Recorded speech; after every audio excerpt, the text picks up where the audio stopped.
Bon, omoni na jek ba matière nyonso ezali. Eza machine o ezo sangisa 3 provinces. Ko lave conscience ya ba jeune.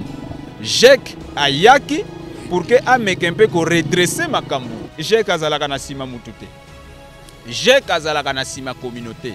C'est-à-dire batu bazo bundisa jek kolega kutu ba parti politique. Omoni na niveau ya kisantu eloko to yaki ko comprendre batu musu pe baza souple par rapport à Nambanzango. Jeunesse Nabiso est commis divisé en 3 parties. Gérer, c'est savoir gérer les esprits. Oui. Et pour gérer les esprits, c'est pas chose facile. Fidèles téléspectateurs, fidèles internautes, soyez les bienvenus dans votre émission. Cette émission qui vous est présentée par moi-même, Vianney Kiasaka. Et je ne suis pas seule, je suis avec Dieu Tende. En tout cas, avec lui, on va parler avec le porte-parole national de la JEC, qui est M. Jean Louvangamo, à qui nous disons bonjour. Bonjour, chère présentatrice et puis présentateur. Monsieur Dientende, bonjour. Oui, bonjour, Madame Vianney Kiasaka. Boza penza ebele bozela ki ye bolinga ki vraiment aloba kasi elongo na ndeko na ngai Dientende tokomeka ko solola na mayematali jek toko solola na mayematali journée oyo to fetaka mingi ya martyre de l'indépendance o ezalaka le 4 janvier tokomeka ko solola parce que bango bazalaki na activité na mokolo yango pe thème o ba exploitaki izalaki nsoni nde tokoyeba ko solola à propos ya thème wana tokomeka mpe kolobela lisusu likambo o etali jeunesse na biso ya Mbanza-Ngungu na kolongwa na jeunesse ya Mbanza-Ngungu point na biso mususu tokomeka kolobela ekozala différence entre religion na culture. Merci beaucoup Mama Vianney Kiasaka. Likambo nini esalio na mokolo lelo obima lisusu liboso ya etandomoke et puis mokili mobimba eyeba yo keno porte-parole national ya JEC. Je pense esali mikolo belé. Oui.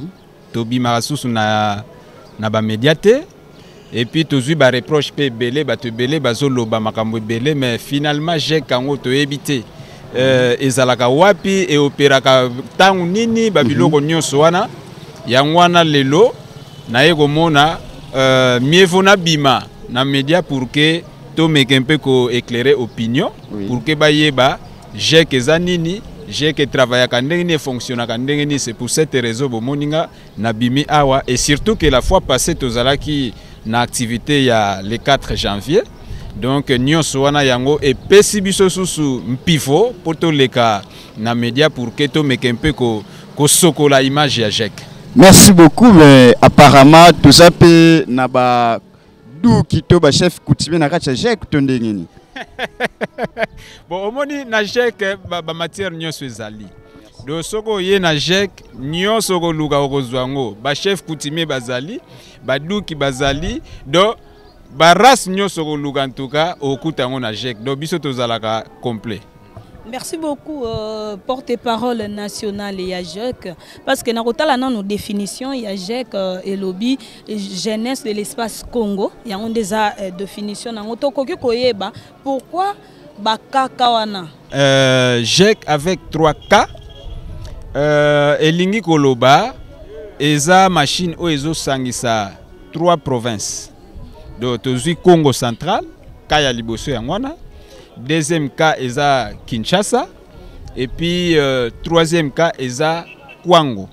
Donc yango bomoni totier JEC avec 3 cas. Donc JEC to opéra kaka awa na Mbanza-Ngungu te ou bien na Congo central te, mais JEC est à na Congo central, toza na Kinshasa et puis toza na niveau ya Kwango na province ya deuxième vice-président de l'Assemblée nationale Oyo nakobenga honorable Mboso Nkodia Mpwanga. Objectif ya JEC ezalaka penza nini? Est-ce que ce qui ezali et si bo sala déjà loko moko o ezaka bato ti bazo tala bino oui bazo ndima bino quand même. Ezana nous pona ko laver conscience ya ba jeune. Parce que au moni lelo soki totali ndenge ba jeune to komi ko se comporter. En tout cas, eza pena kitoko te, eza pena bien te. Parce que ceux qui te raisonné na époque ya bakunu tunabiso, tangu ba moni yo jeune, en tout cas bamoni vraiment irresponsable. Mais lelo jeune tokomi ko bungisa même robe na biso oyo esengeli tolata en tant que jeune oyo esengeli tolata pour que tolakisa na monde que biso nde tosimbi mokili. Parce que soki totali bien na batu nyonso oyo babunda so tozwi même Simon Kimbangu azalaka jeune tango abundaka. Soko ke même na Bible Kolo Yesu pe azalaka jeune. À l'âge de 30 ans abandaka musala na ye malgré asalaka 3 ans. Soko zwi pe bamfumuka savubu balumumba bango tu soko landi histoire ya monde la majorité ya bato yo babunda ki yo balita ki ezaki ba jeune. Mais malheureusement kotala ndenge biso tozo tambola et tamboli otokomi nango ozomona déjà que moi nkokoso ezali. C'est pour cette raison Jek ayaki pour que ameke un peu ko redresser makambu. Apona ko redresser makambu ngo esenga ki tozala un peu tokota un peu na ba milliers belé tozala ka place moko te to se focaliser ka na endroit moko te yango bomona ki 3 kawana tozo fonctionner na Congo central toke na Kinshasa et puis na ndenge tokomi na niveau ya Kwango. Mais pour na ba activité en tout cas je pense Jek azo produire ce qui est vrai azo produire malgré moi ba diabolisation wana pe toko bosa na ngote parce que lelo tozana ba bourgmestre pe na niveau Kinshasa. Donc nous sommes les Jek en tout cas eza machine oyo tout est en place pour que to redresser quand même etamboli ya ba jeune. Merci beaucoup et toujours continuité Jek mokili mobimbe kolanda yo ozali porte-parole nationale. Mais batu balingi bayeba Jek yango ezali nini? ASBL, fondation, parti politique, to ezali association. Batu to ko comprendre te. En tout cas, merci. Merci pour la motuna. Omoni motuna na yo wana na ebite soki ba souffler yango pas ba téléspectateurs mais en tout cas eza réalité otozokuta nango. Oui. Donc Jek eza association mais malheureusement na lolenge otozotambola na makambo tozokuta nango bitumba otokuta nango c'est comme si toza parti politique. Okay. C'est-à-dire batu bazo bundisa Jek kolega kutu ba parti politique.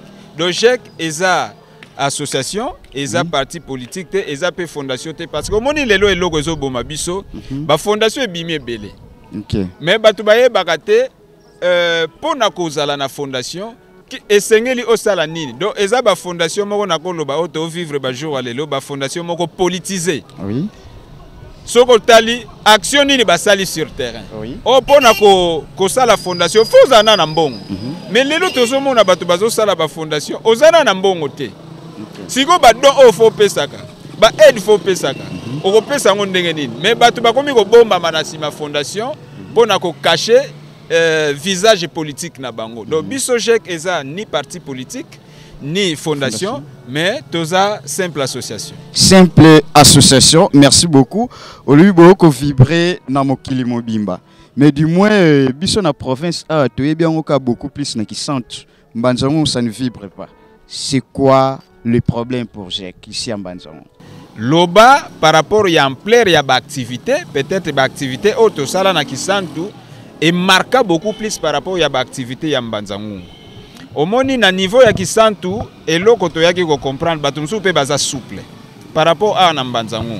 D'autozomo na apparemment comme si ba jeune ya Banzango parce que omoni Banzango eza toko benga ngondeti capitale politique ya Congo central.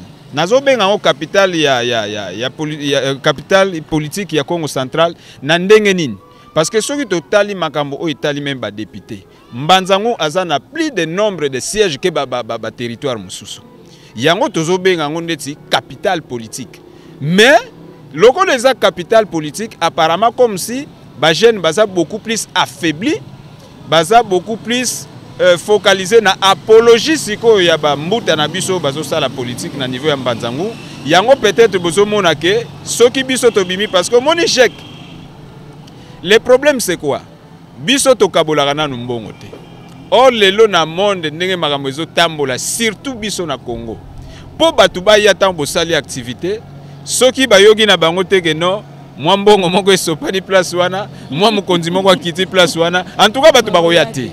Yango bomona ki même le 4 janvier to sala ki activité pour na biso ezala ki na koloba honte ezalaki échec te mais ezalaki honte na lobby.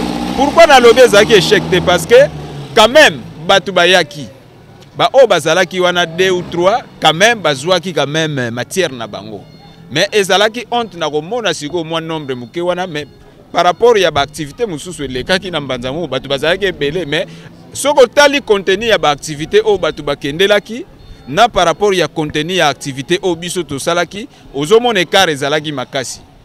Po nakoloba yango clairement ba marche de santé salimaki na mbanzango. Mais tala batu bazalaki ebele, mais point de chute ezalaki wapi babar. Le 4 janvier eza moment moko photo réfléchir, mais batu bazuyango logo la moment moko fo bakemela masanga na bango.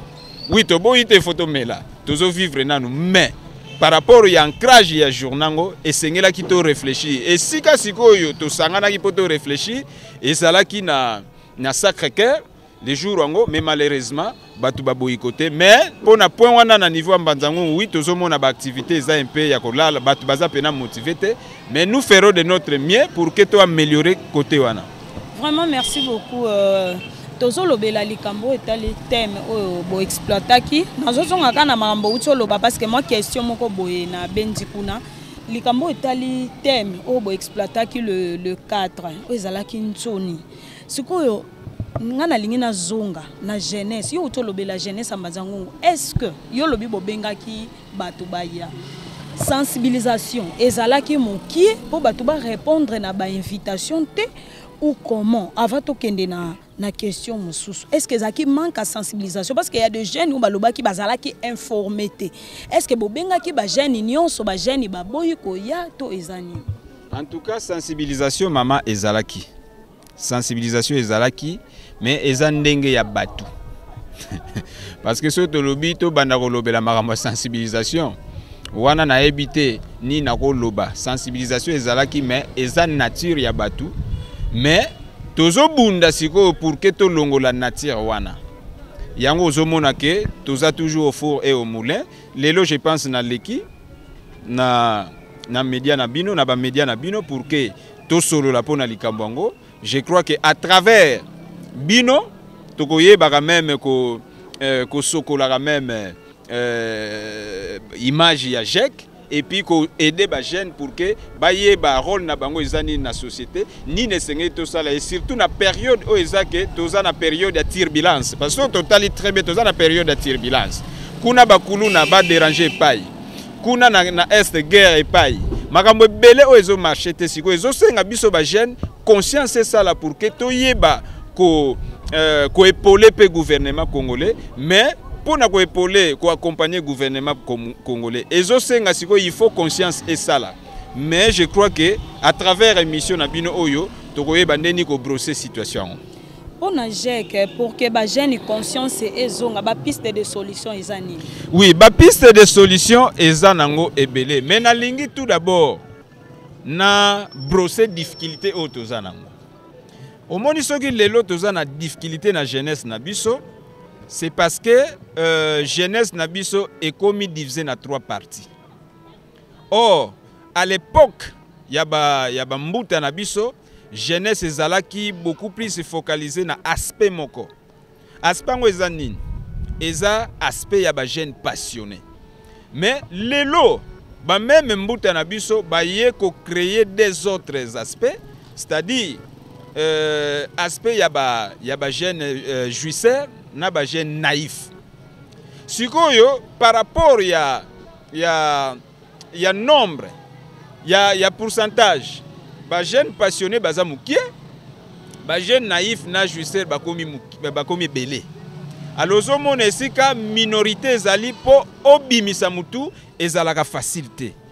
Mais zaka question bisoto kota vraiment na muzindo pour que toyeba kolongwa na rai wana o izo sala bienté parce que mais qu'est-ce qui se passe lelo po jeune babetelo maboko il faut sala mutu moko oza acclamer lelo soki bozomona JEC peut-être bozoloba JEC ezomona na penate sur terrain atozomona binote c'est parce que tout d'abord JEC azalaka na sima mutu te JEC azalaka na sima communauté et puis JEC eza d'abord état d'esprit.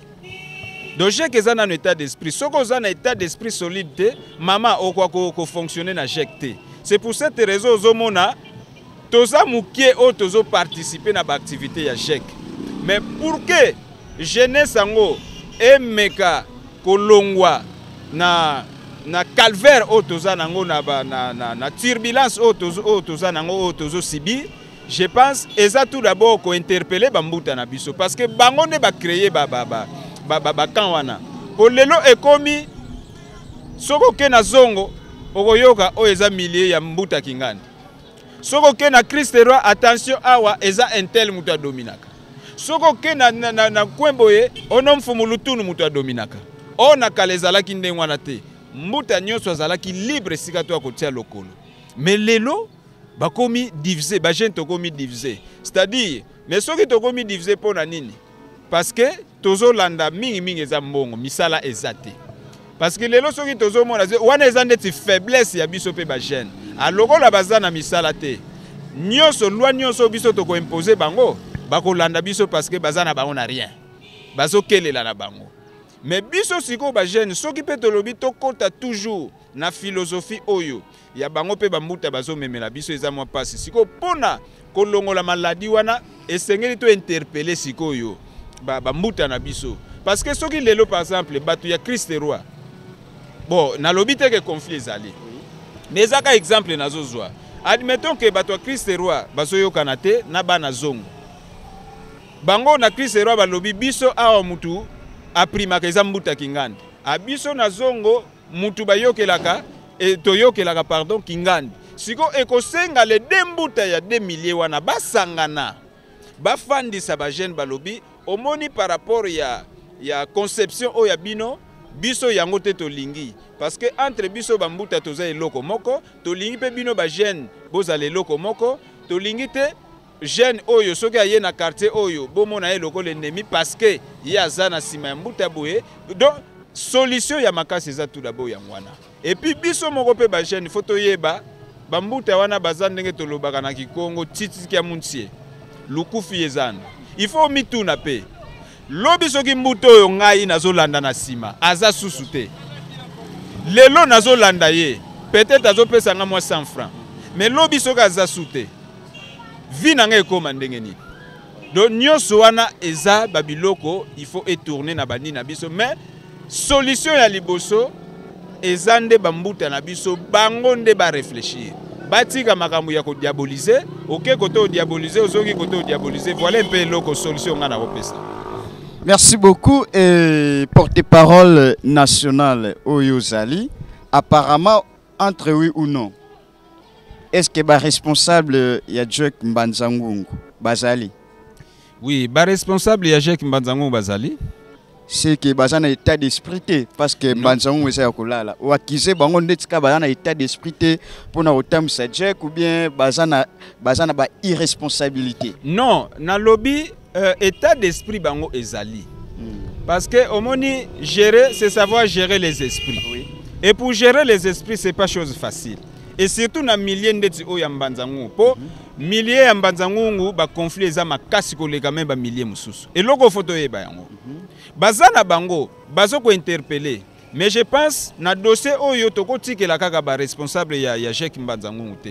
C'est pour cette raison omoni nga naza na niveau national mais na Kiti.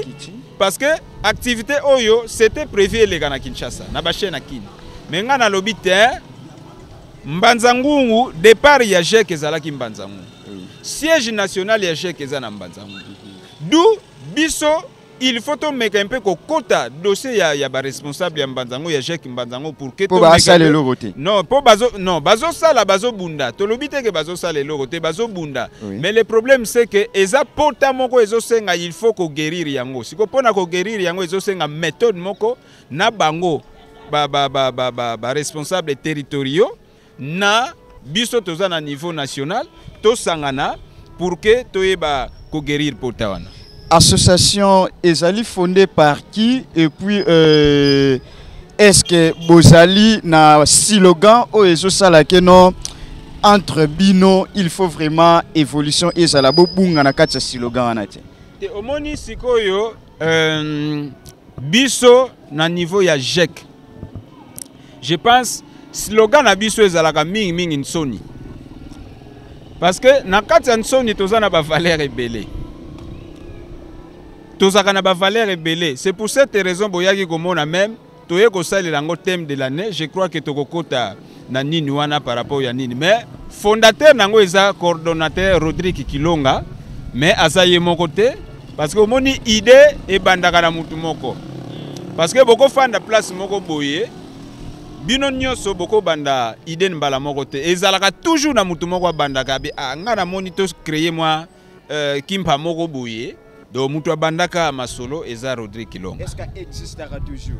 Oui, oui, existaka pour évolution en tout cas ça ne va pas. Bon, soki omoni nga na kiti po na kiti na kombo na nga moko te. Na kiti na kombo ya Jek, soki na kiti c'est parce que hors de outi na niveau likolo, kitana na sekuna ponga na zaki ndeti na gradin.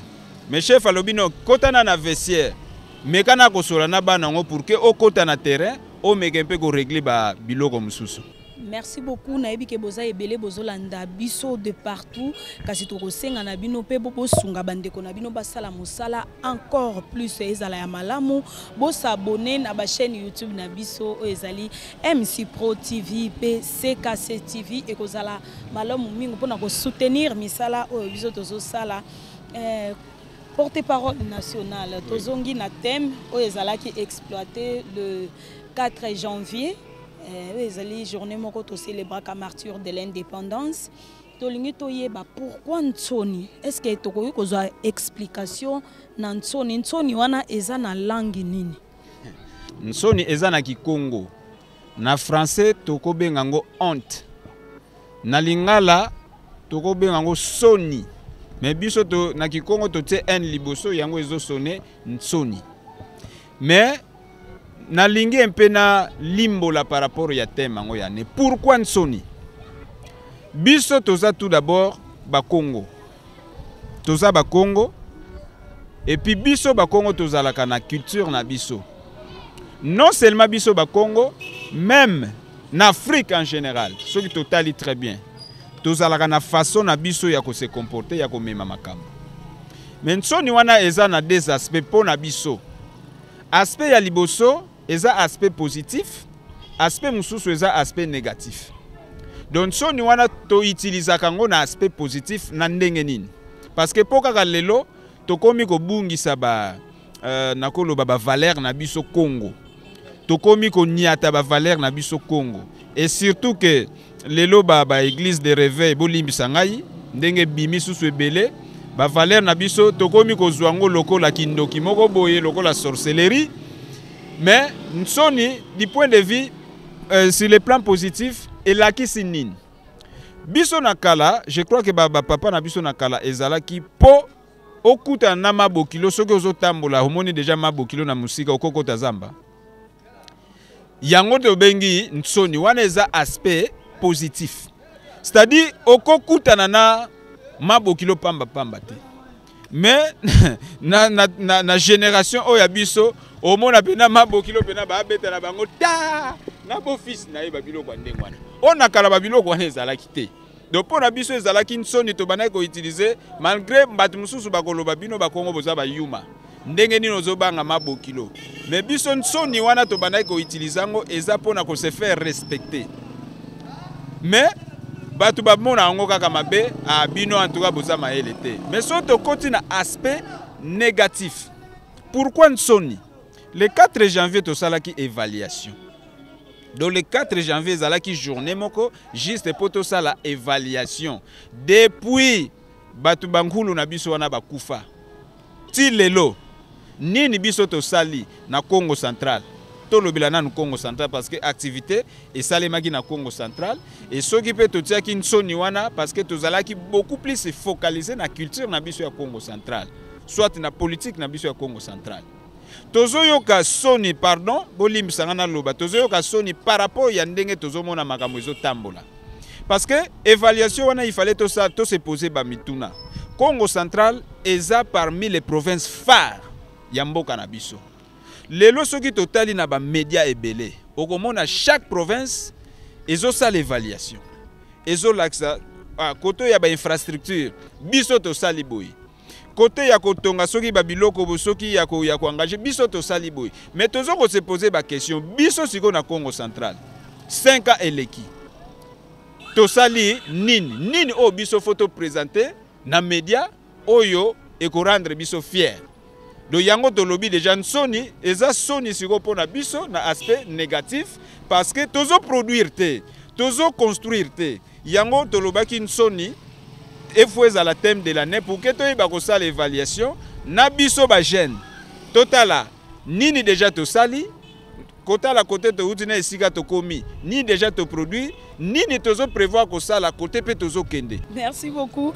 Donc continuer quand na thème wana nsoni na kotala lelo jeunesse ya territoire ya Mbanza-Ngungu dans 10 ans ozomona ndenge nini nsoni du côté positif ou bien nsoni du côté négatif? Bon, na kota la jeunesse ya Mbanza-Ngungu dans 10 ans na lire oyo makambo zo kendele soki to kebite ekozala bomba retardement wane sengeli to yeba yango parce que naïveté komi trop parce que comment se fait-il jeune olati na yo bien au lati bien, veste, tout ça, aux appels intellectuels. Mais, toujours, Nasima, Mbuta Kingandi, et puis Soko Tali, Ozobeta Maboko. Mais il faut se poser la question. Na Maboko, Oyo, Ozobete la Mbutango. Nini déjà Oyo, au bénéficier, Oyo, Okotika, Okotika la paix bateau bazoya Nasima. Laissons Nini Oyo, Zupa Mbutawana. Parce que Bangotan Barokende. Yo pe okoma mbuta lokola bango siko ba oba ko yasima yo okopesa bango leçon nini conseil nini okopesa bango donc dans 10 ans soki to sali effort te maman je vous assure en tout cas na ebité soki to ko produire sous makama malunga parce que lelo déjà e bandi siko risque o biso to sanango lelo batu bakomi ko travailler bakomi ko luka ba gérer par précipitation. Les lots total na bateau bazo gérer biso.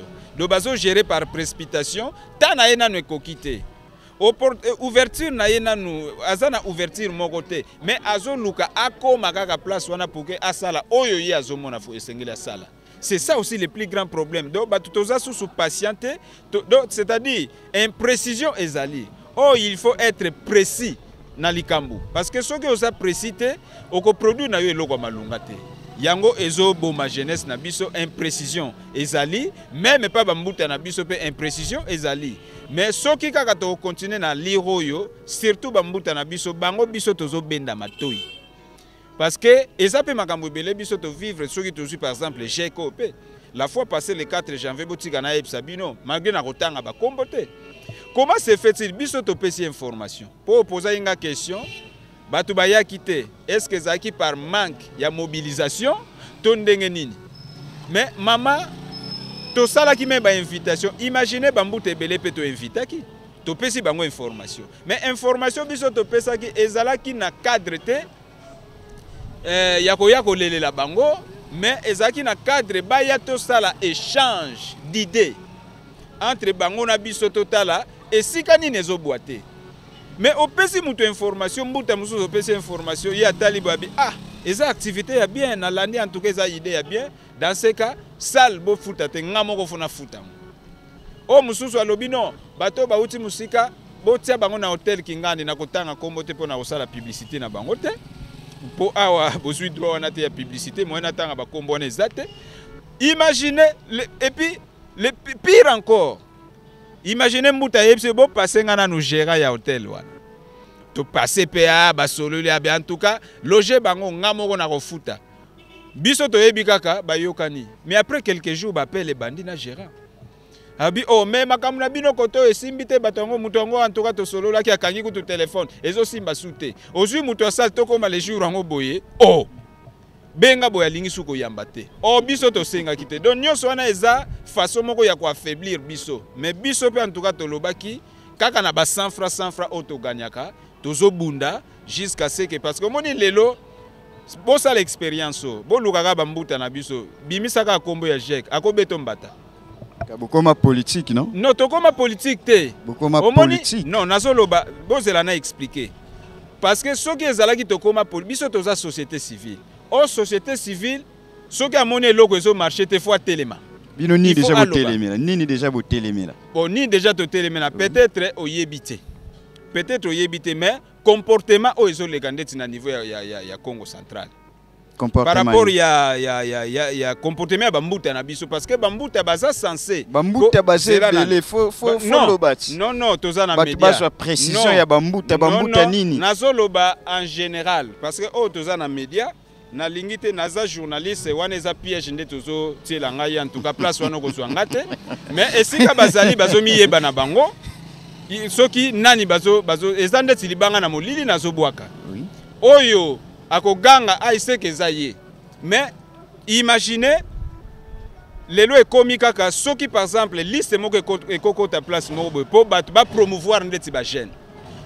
Parce que misala yango ne ekoya ko promouvoir jeunesse ango. Mais bako na système nini bako tala na liste ango bako luka bayeba. Oyo dietende. Azalaka nanu wapi? Bomona kaena nani? Azalaka na sima nani? Bako tala bo yaza na mbuta intel boy. Bokata eba écarté yo.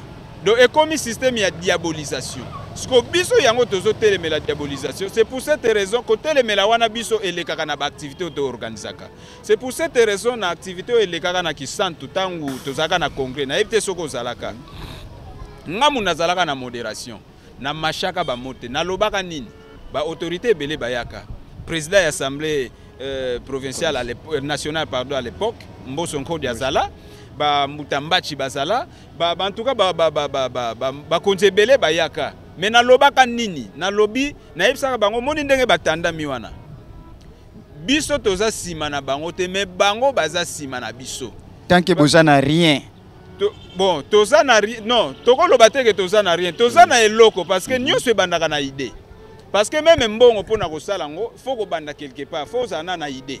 Donc soki to lobi toza na rien, place wana c'est que toza pena vide. Toza na eloko. Loba côté matériel financement kuna mais financement ekoya nango. Financement ngopé toko sala te to kende vie précédente to mona ba jeune lelo, okomi ko kota soki na banda ko ya banani, tout okomi ko sala vie moko mpe o eza néfaste pour que o gagner. Biso siko toza ndengwana te. Voilà eloko mpe na koloba. Mais toza na eloko. Toza na eloko. Merci beaucoup. Boza na eloko JEC jeunesse de l'espace Congo. Et puis thème de l'année Ntsoni. Je ne sais pas thème wana et outi wapi ezali inspiré et bimi pa ya bankumu et bimi pa ya ba chef coutumier toto comprendre te ndenge pe yo za bongo finganga fiki ndoki to ndenge nini expliquez biso na no thème wana et outi wapi et puis likamuni ne sali ke no thème wana vraiment ezo impact na yango na JEC. Je pense bato o bazolanda nakoki ko s'inventer te ndenge nazawa mais bato bazolanda bazoyeba nini ezobima na munoko ya mwana. Donc thème wana ezalaki inspiré tokoloba dezaki thème moko to bimaki ka par hasard kaka boye ezalaki inspiré tangu tozui inspiration wana to fandi pe totali mbuta oyo azalaki inspiré en tout cas azali. Je pense les jours où tozalaki na nina le 4 janvier oyo le troisième intervenant mutu azwaki inspiration tout d'abord ya to sala slogan ya JEC comme thème de l'année ezambuta yango tolobaki pe lokola inspiration eyepa na yo tolingi yo pe oya o expliquer nkangu pour ba comprendre terme nsoni ou terme nsoni donc cité par rapport ya les cambétal JEC maman Vianney Kiasaka dernière mutuna nanga na les cambétal JEC yebisaka ba responsable ya Mbanza Ngongo so bosala musala bien te lokola ngai national na kiti bosala musala bien ce qui sensibilisation pe sala ezala bien te na lingi bino pe bokoma lokola bato ki santu parce que ozoko avuango ke no Mbanza Ngongo vraiment fufu dia leka pona likameta les JEC wana en tout cas ngafona encourager bango nakoki ko décourager bango te. Je pense bango moko pe bazolandanga et puis avant na leka pe na émission tozalaki pe na bango po bango pe balingaki baya ba participer nga na ebisi bango te oyo eza communication euti na niveau national, mais bino avec le temps toko s'arranger pour que boleka mpe bomeka ko passer communication na bino, mais prochainement boko yamba bango kaka awa kaka boko zwa bango bako ya ko passer communication na bango boko yoka bango moko pe. Merci beaucoup papa tokomi na biso na suka, mais na linga na zwa réponse na question o nazanango parce que lobela ki likambo etali valeur ya culture na religion. Différence eza nini culture na religion? Oui, merci na mutuna omoni peuple nyonso ezalaka na culture na. Et puis culture ya peuple yango nde ezalaka ndeti identité ya peuple wana. Mais religion tokoloba eza invention eye après. Parce que na tango bakoko na biso religion oyo toza nango lelo ezalaka te. Bakoko na biso bayeba kotanga Bible te. Wana foto yebe loko wana. Mais eloko nde tozo regret mingi toza nango eza nini? Ba valeur culturelle na biso ou soit ba valeur clanique na biso bakomi kozwa ngo lokola kindoki.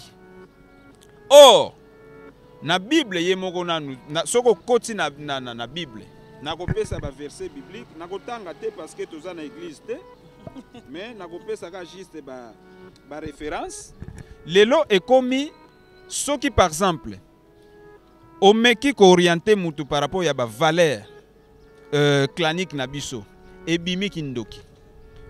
Mais soki totali très bien mais kaka lelo même ba catholique baza na ngambo pona nini ka ndenge batia ba statut na bango wana bazalaka nango kuna o na Bible oyo kaka ba chrétien batanga ka o biso ba chrétien totanga parce que ngape naza chrétien bomona nga boyete soko ke par exemple ndeti na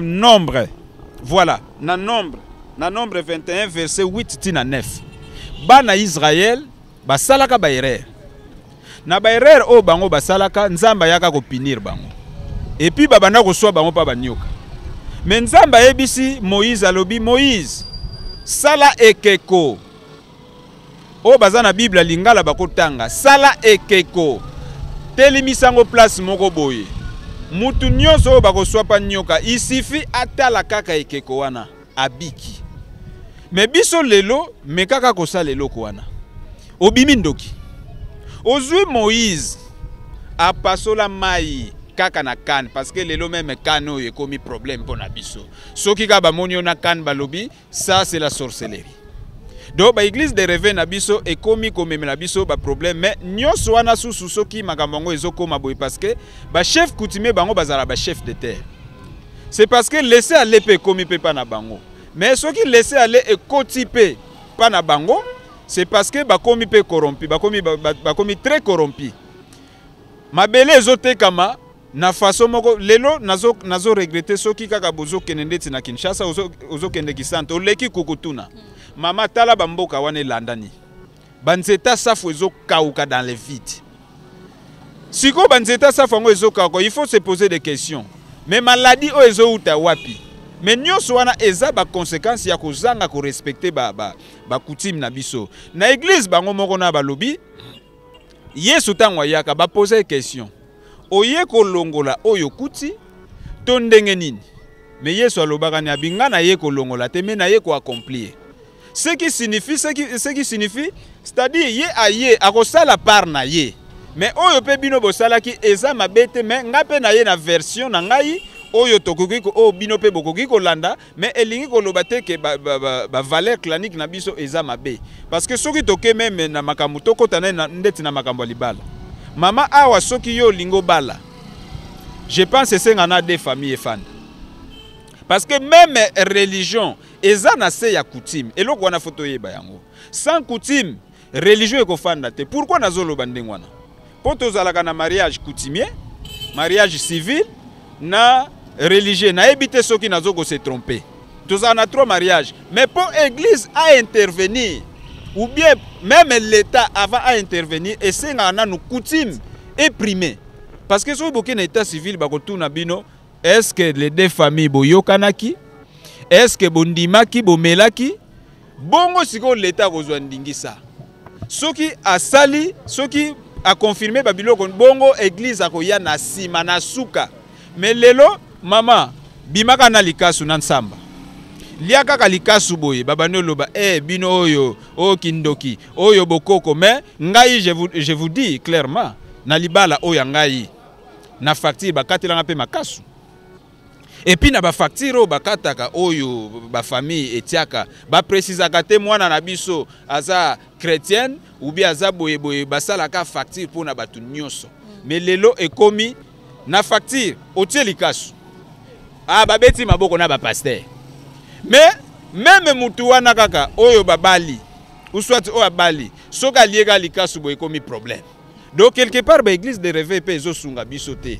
Oh soki totali même mutu oyo batizaka Yesu eza Jean-Baptiste. Jean-Baptiste abando fanda wapi? Abando fanda na zamba.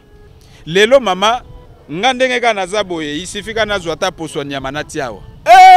Situne na simisu kani boye. Memboke kufiti. Mais Jean-Baptiste oyo abatiza Yesu azala pasteur ya église nini? Mais abando fanda na zamba. Abando fanda na zamba, mais dokolo bape en quelque sorte azalaki chef coutumier. Abando lataka ba poswa banyama. Et puis azaki na ba interdit. Mais lelo soki omeki kotia mo interdit moko na ndako.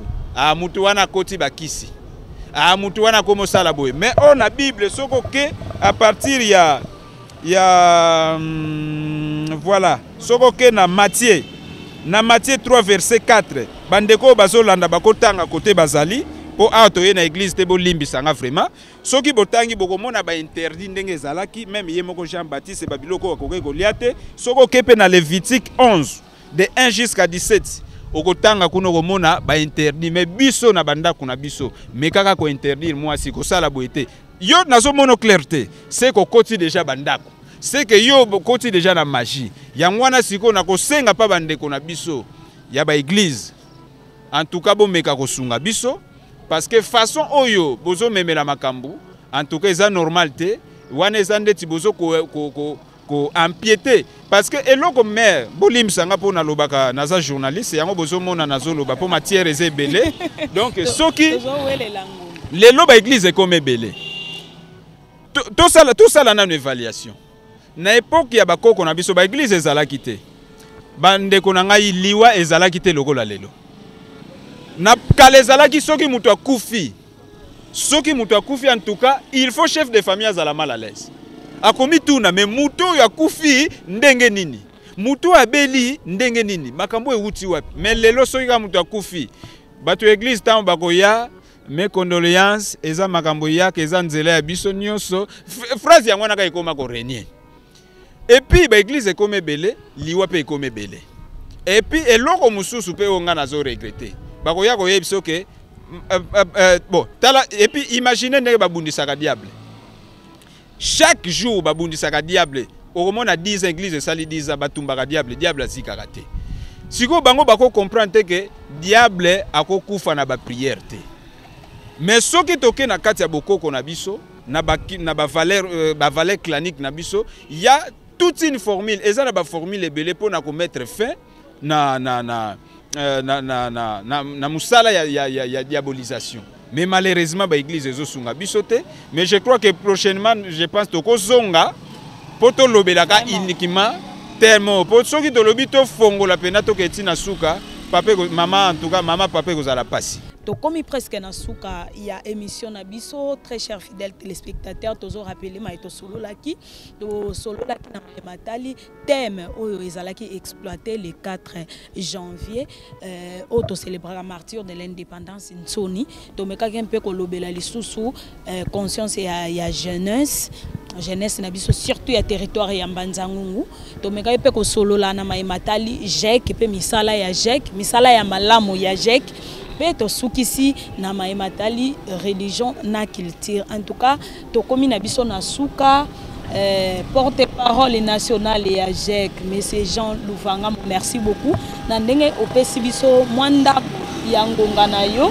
Na yebite nini ko yebisa bana territoire ya Mbanzangungu pona lelo parce que tozo silisa na mwata muke kaka.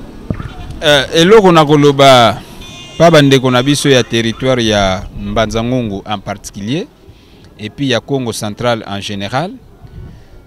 toluka toyeba nanu surtout ba chaîne Congo ya lobby eza na maboko na biso. Province ya lobby, province ya Congo central ya lobby ekoza na maboko na biso. Siko soki biso tozo continuer toujours komema makambu na ndenge sengelite, en tout cas okomona même bana oyo biso tozo bota bakozala na avenir à bientôt. Parce que biso ne faut refléter image. Bana faut ba refléter image ya biso. Biso siko soki image na biso to bandi déjà ko bebisa ngo ekozala pasi, mais loko na kosenga botika makambu ya apologie ya ba homme politique. Et loko wana fona lobango. Soki homme politique asali ne loko ya malamu. Wana en tout cas mama photo beta na biso maboko. Asali œuvre ya bien toko boya te. Parce que toko lo bateke nyonso eza noir. Eza pe na makambu susu ya bien pe bazo sala na bango, mais mabe eleki ne mingi. Yango siko ezo sala biso pasi. Yango nazo ko interpeller population oyo elandi biso toyeba ko bongisa déjà nzela ya lobby. Parce que soki lobby to préparer yango te bana o tokotika bakoya ko hériter douleur pasi donc nakoloba donc bakoya ko hériter mboka moko déjà ekozala par terre o eza malamu te biso foto lukato construire pour que tango bango bakoya bakoka un peu ko progresser na ndenge. Voilà, merci beaucoup à l'ingénieur Valérie Lukaou, merci beaucoup à l'ingénieur Gypsy Esanga, merci beaucoup na ingénieur Arus, merci beaucoup na bino nyonso oyo bozala ki wana pona kolanda émission na bino tokomi vraiment na suka. Merci na kopesa biso ndamba ngonga na bino na présentation Vianney Kiasaka na zakinga mokote nazalaki na ndeko na ngai dientende elongo na yende toyambaki porte-parole national ya JEC, Monsieur Jean Luvangamo, et l'on a été solo laki na Onyon Soboyoki. En tout cas, ce que nous avons abattu biso, binona biso to kutani na mikolo ezali koya. Ciao. Bon, omoni na JEC ba matière nyonso ezali. Eza machine o ezo sangisa 3 provinces. Ko lave conscience ya ba jeune. JEC ayaki pour que ameke un peu ko redresser makambu. JEC azalaka na sima mutute. JEC azalaka na sima communauté. C'est-à-dire batu bazo bundisa JEC kolega kutu ba parti politique. Omoni na niveau ya kisantu eloko to yaki ko comprendre batu musu pe baza souple par rapport à Nambanzango. Jeunesse na biso ekomi divisé na 3 parties. Gérer, c'est savoir gérer les esprits. Oui. Et pour gérer les esprits, c'est pas chose facile.